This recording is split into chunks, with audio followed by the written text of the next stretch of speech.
안녕하세요. 금융시사를 알려주는 남자, 금시남. 금융꿈나무 장보미입니다. 보미님, 요즘 챗 GPT가 나오면서 일자리 감소에 대한 우려가 커지고 있는데요. 보미님 생각은 어떠신가요? 저도 제 일자리를 잃을까봐 겁이 나더라고요. 지난번에 챗 GPT한테 사과문을 써보게 했는데 어지간한 잘못은 그냥 눈 감아주고 싶을 만큼 기깔난 글을 쓰지 뭐예요. 이제 내가 쓰는 하찮은 글은 기계에 밀려나겠구나 싶은 생각에 슬퍼졌답니다. 네, 많은 분들이 그런 위협을 느끼고 있을 것 같은데요. 이런 상황은 이번이 처음이 아닙니다. 우리 역사를 살펴보면 혁신적인 기술이 있을 때마다 일자리 감소에 대한 우려가 등장했습니다. 갑자기 좀 위안이 되는데요. 좀 더 자세히 설명해 주세요. 네, 산업혁명이 발생했을 때는 농민과 수공업의 일자리가 감소할 것이라는 우려가 있었고요. 자동화 기술이 생겨났을 때는 공장 노동자의 일자리가 감소할 것이라며 기계를 파괴하는 러다이트 운동까지 일어났었죠. 그리고 컴퓨터 기술이 발전했을 때는 단순 사무직 일자리가 감소할 것이라는 걱정이 따랐습니다. 금시남 이야기를 따라 쭉 살펴보니까 실제로 특정 직업의 일자리 수가 감소하긴 했어도 결론적으로는 더 많은 일자리가 생겨났던 것 같아요. 농사를 짓던 농민들이 공장에서 일자리를 찾았던 것처럼 말이죠. 네, 맞습니다. 이 기술 혁명으로 농민들은 공장에서 일자리를 찾게 되었고요. 공장 노동자들은 사무직 및 서비스업에서 일자리를 찾게 되었습니다. 단순 사무직은 새로운 환경에 적응해서 전문직 및 특화 업종으로 일자리를 찾을 수 있었습니다. 인공지능으로 인해 단기적으로는 많은 직업이 사라지겠지만 장기적으로는 더 많은 일자리가 창출될 수 있을 것으로 예상합니다. 그렇지만 이번 인공지능의 발전은 이전과는 좀 다를 거라고 판단하는 사람들이 많잖아요. 전 사실 요즘 어차피 좀 있으면 기계가 다 해줄 건데 자기 개발을 왜 하나 싶은 생각마저 든답니다. 네, 그런 생각이 들기는 하죠. 인공지능 기술이 혁신적인 거는 부정할 수 없지만 이 기계를 잘 사용하면 개인의 생산성은 오히려 커질 것으로 생각합니다. MIT 박사과정에 있는 2명의 연구자가 챗 GPT가 인간의 생산성에 어떤 영향을 주는지에 대한 실험을 했는데요.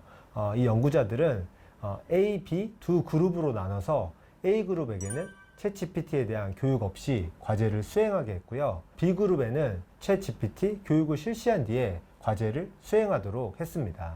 흥미로운 실험인데요. 결과는 어땠을까요? 연구 결과를 보면요.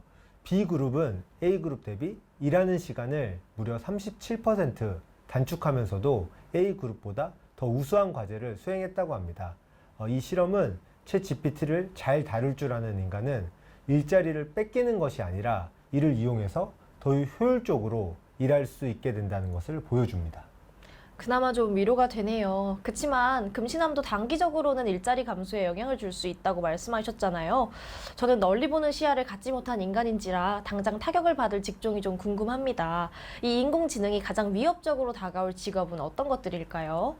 오픈 AI와 펜실베니아 대학은 어떤 직업이 인공지능 기술 발전에 따라 영향을 받을지 연구했습니다. 연구 결과를 살펴보면요. 육체 노동의 비중이 큰 식당 청소, 정비사, 요리사와 같은 직업은 타격이 없는 것으로 조사되었습니다. 하지만 AI 기술이 발전함에 따라 가장 취약한 직업은 정신적 노동 비중이 큰 수학자, 통역사, 웹 디자이너, 기자 등이 있었습니다. 통상적으로 블루 컬러 노동자들보다 화이트 컬러 노동자가 AI 기술에 더 큰 타격을 받게 되겠네요. 네, 대단히 슬프지만 대다수 화이트 컬러 노동자는 AI 시대에 적응하기 위해 많은 노력이 필요합니다. 저도 화이트 컬러 노동자로서 정말 피곤한 세상인 것 같습니다. 그러게 말이에요. 그리고 또 사실 이 챗 GPT를 공부한다는 게 쉬운 게 아닌 게요. 이 친구가 항상 말은 그럴듯하게 하는데 그 안에 거짓된 정보도 참 많더라고요. 오죽하면 구라 GPT라는 별명까지 있던데요. 원래 진실과 거짓이 교묘하게 섞여 있을 때 인간이 가장 혼란스럽다고 하잖아요.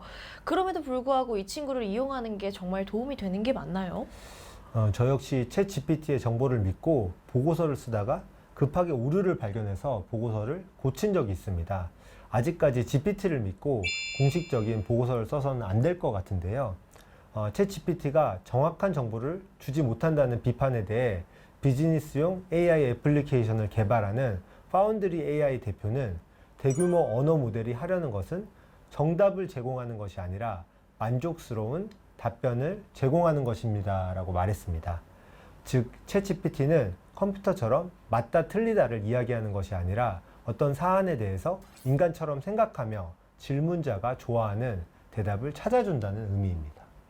아니, 기계는 기계답게 맞는 말을 해줘야죠. 기계가 왜 인간처럼 생각해서 질문자가 좋아하는 대답을 해준다는 거죠? 이거 기계가 약간 선 넘는 거 아닌가요? 이 친구 왜 이러는 거예요? 저도 처음 들었을 때는 이게 무슨 소리인지 당최 이해가 안 됐는데요. 좋아하는 대답을 찾아주는 게 무슨 의미가 있나 싶었습니다. 그런데 우리가 친구에게 상담 또는 질문을 할 때 대다수의 경우 이미 답을 알고 있는 경우가 많잖아요. 친구에게 이미 듣고 싶은 답을 내가 알고 있는 경우가 많습니다. 근데 내가 친구한테 뭔가를 물어봤는데 이 친구가 센스 없이 내가 원하는 답을 말하지 않으면 화가 나죠. 예를 한번 들어보면요. 내가 친구한테 요즘 나 좀 어깨가 많이 넓어지지 않았어? 이렇게 물어보는데 친구가 계속 아니야. 0.1cm도 넓어지지 않았어. 라고 말하면 마음이 상하겠죠.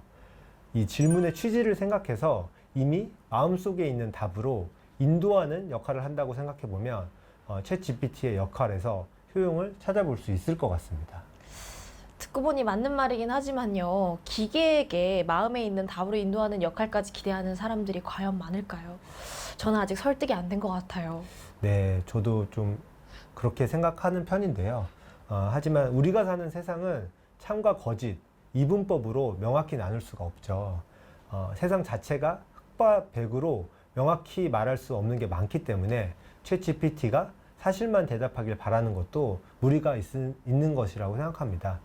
물론 챗 GPT가 완전히 바보 같은 답변을 하는 경우도 종종 있었는데요. AI 기술이 빠른 속도로 발전함에 따라 이 문제는 개선될 것으로 생각합니다. 최근에 나온 챗 GPT 4.0 버전은 지난 버전보다 SAT에서 150점 더 높은 점수를 받은 것으로 알려져 있습니다. 성적표를 제가 보니까요. 수학을 제외한 대부분의 영역에서 대단히 좋은 성적을 기록했더라고요. 그렇군요. 참 이 챗 GPT라는 친구 여간 까다로운 게 아닌데요.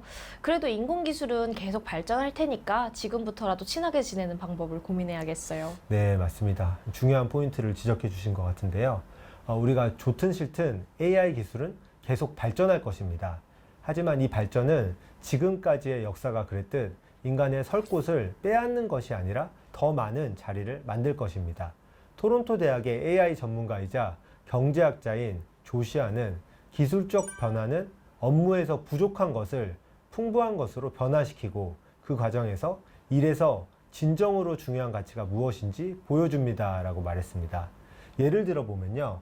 기자 업무에서 진짜 중요한 가치는 사실을 그대로 쓰는 게 아니라 좋은 질문을 하고 좋은 답변을 이끌어내는 것으로 볼 수 있는 것처럼 말입니다. 안 그래도 우려되는 부분이었는데 금신함과 함께 긴 역사를 오가며 기술의 발전을 생각해보니 인공지능의 발전에 대한 걱정을 한시름 내려놓을 수 있었네요.